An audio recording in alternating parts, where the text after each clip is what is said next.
Baklasin natin yung buzzer. Tingnan natin kung ano pong laman sa loob.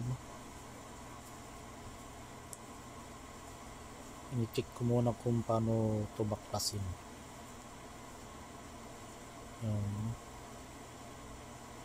Yan, tatanggalin ko muna yung mga screws.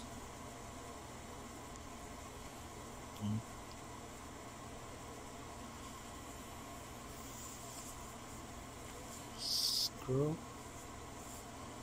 Tapos nakita ko may pin po na nakalinang po dito.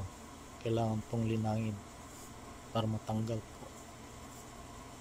Yan.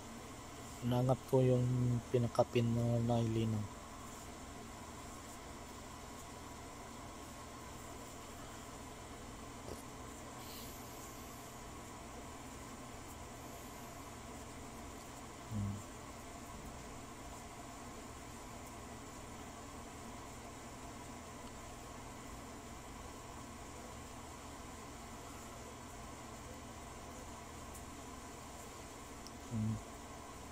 Nakalinang pa yan, oh. Once natanggal na po yung yan, natatanggal na po siguro yung pansalo. Ayan, tanggal na. Hanapin ko na lang po yung pin para ma-pull na. Yan po yung tsura ng nalob po. 220 volts po yan na buzzer. Ganyan po yung tsura niyan.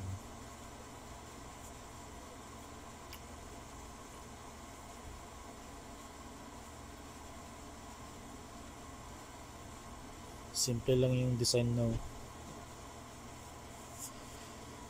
isang IC, isang diode, bridge type diode, dalawang LED, saka isang passive buzzer.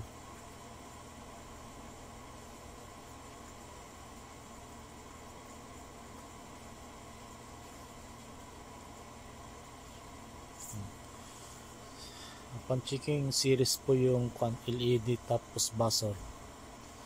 Naka-series po siya.